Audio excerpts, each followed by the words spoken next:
విఓఏలందరికీ నమస్కారం.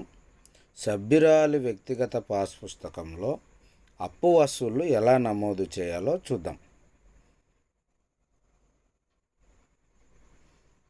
ఇదిగోండి, ఈ విధంగా సభ్యురాలు వ్యక్తిగత పాస్ పుస్తకం ఓపెన్ చేస్తే ఈ విధమైన కాలమ్స్ ఉంటాయి.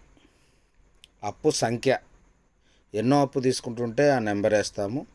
అప్పు పేరు అంటే సిఐఎఫ్, శ్రీనిధి, ఉన్నత, బ్యాంక్ అప్ప అన్నది రాస్తాము. అప్పు మొత్తం అంటే ఎంత తీసుకుంటే అంత రాస్తాము. అప్పు తేదీ, ఏ తేదీన అప్పు తీసుకున్నారో తేదీ వేస్తాము. ఇక్కడ కంతుల సంఖ్య 23 అని ఉంది. కంతు మొత్తం 2500 అని ఉంది. వడ్డీ రేటు 12% అని ఉంది.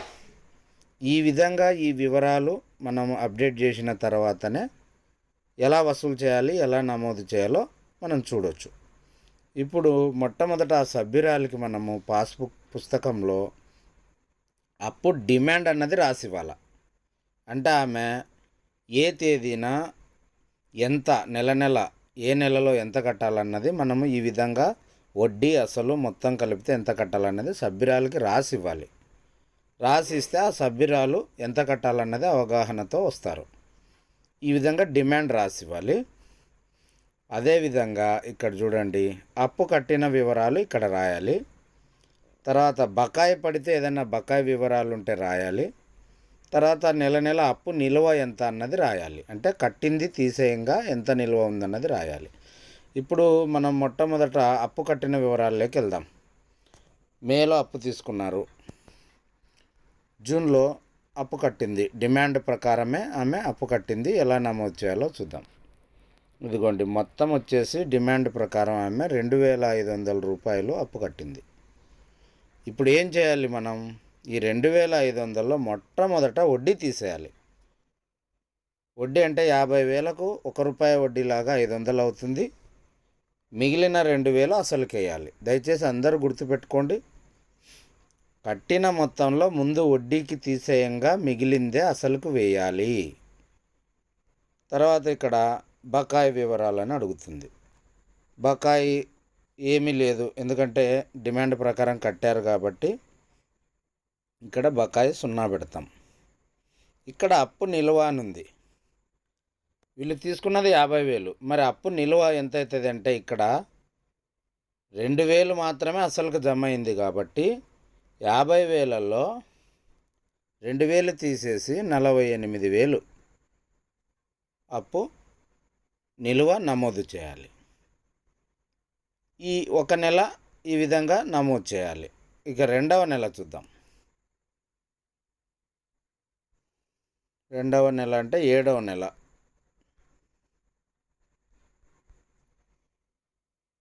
ఇదిగోండి, 7వ నెల కూడా ఆ సభ్యురాలు 2500 కట్టారు. ఇప్పుడు మనం ముందుగా అనుకున్నట్టుగా ముందు వడ్డీకి తీసేయాలి. వడ్డీ అన్నప్పుడు ఎంత అవుతుంది, మనకు అప్పు నిల్వ ఎంత ఉంది, 48,000. అంటే 480 రూపాయలు మొట్టమొదట వడ్డీకి తీసేసి మిగిలిన 2,020 రూపాయలు అసలుకి జమ చేయాలి. ఈ విధంగా ఇప్పుడు బకాయి వచ్చేసి ఈ నెల కూడా ఏం లేదు, ఈ నెల కూడా డిమాండ్ ప్రకారమే కట్టారు కాబట్టి బకాయి 0 చూపిస్తాం. అప్పు నిల్వ వచ్చేసి ఇక్కడ 48,000 పోయిన నెల ఉండింది. ఈ నెల 2020 మాత్రమే అసలుగా జమ అయింది. 48,000లో 2020 తీసేసి అక్కడ వేస్తాం.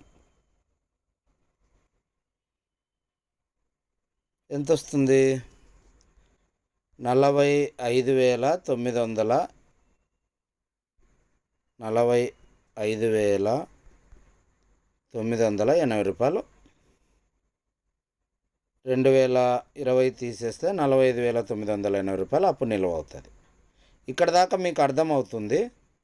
ఇక్కడ మనం ఏం గమనించాలంటే అప్పు నిల్వ అన్నప్పుడు ఇక్కడ అసలుకి ఎంతైతే జమ అయిందో అది మాత్రమే తీసేసి అప్పు నిల్వ వేసుకోవాలి. ఇప్పుడు 3వ కంతు చూద్దాం.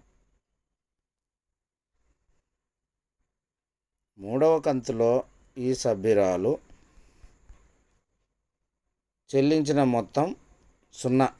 ఈ నెల ఏమీ అప్పు కట్టలేదు. మరి వడ్డీకి జమ అయింది 0, అసలుకు జమ అయింది 0, మొత్తం 0 కట్టలేదు. ఇప్పుడు ఇక్కడ పక్కన బకాయి వివరాల్లో నమోదు చేయాలి. ఎంత అవుతుంది? ఈ నెల ఆమె కట్టాల్సింది డిమాండ్ ప్రకారం 2500. 2500లో వడ్డీ ఎంత కట్టాలి ఆమె?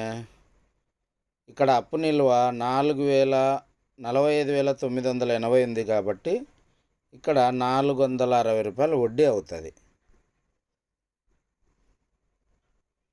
2500లో 460 వడ్డీకి పోతే 2040 రూపాయలు అసలు. అంటే వీళ్ళు బకాయి 460 వడ్డీ, 2040 అసలు, మొత్తం 2500 బకాయి ఉన్నారు. ఇప్పుడు అప్పు నిల్వ ఏమవుతుంది? ఏం కట్టలేదు కాబట్టి పోయిన నెల ఉన్నటువంటి అప్పు నిల్వనే ఇక్కడ అప్పు నిల్వ కింద నమోదు చేస్తాం.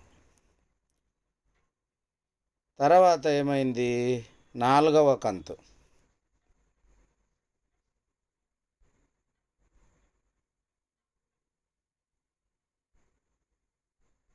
ఇదిగోండి 4వ కంతు ఏం చేశారు?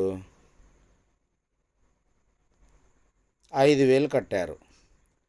అంటే పోయిన నెల 2,500, ఈ నెల 2,500, మొత్తం 5,000 అప్పు కట్టడం జరిగింది. ఈ 5,000లో మనకు 2 నెలల వడ్డీ ముందు జమ చేసుకోవాలి. ఎప్పుడు అప్పు కట్టినా ముందు వడ్డీకే జమ చేసుకోవాలి. ఇప్పుడు 2 నెలల వడ్డీ అంటే 920 రూపాయలు అవుతుంది. అంటే 460, 920 రూపాయలు అసలుకి జమ అయింది. 3,080 రూపాయలు అసలుకి జమ అయింది. వడ్డీ 920కి జమ అయింది, అసలు 3,080 జమ అయింది, మొత్తం 5,000. తర్వాత ఇక్కడ బకాయి వచ్చేసి పోయిన నెలది ఈ నెలది కలిపి కట్టినారు కాబట్టి బకాయి ఏమి లేదని ఎంటర్ చేస్తాం. ఇక్కడ చూడండి అప్పు నిల్వ ఎంత అవుతుంది?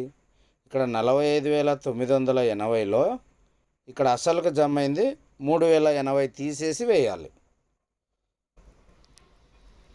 ఎంత వస్తుంది? 42,900 వస్తుంది.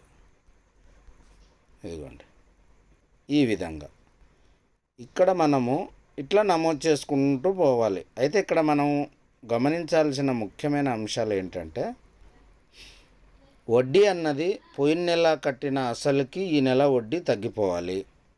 అప్పు నిల్వ అన్నది ఎంతైతే మనకు అస్సలుకు జమ అయిందో అది మాత్రమే తీసేసి మిగిలిన అప్పు నిల్వ వేయాలి. కాబట్టి ఈ విధంగా చేయమని మనవి చేస్తున్నాం. దయచేసి వివోఏలు అందరూ ఈ వీడియో మీకు ఏమన్నా ఉపయోగకరంగా ఉండింటే దయచేసి లైక్ చేయండి, షేర్ చేయండి, మా ఛానల్ని సబ్స్క్రైబ్ చేయాలని మనవి చేస్తున్నాం. Thank you.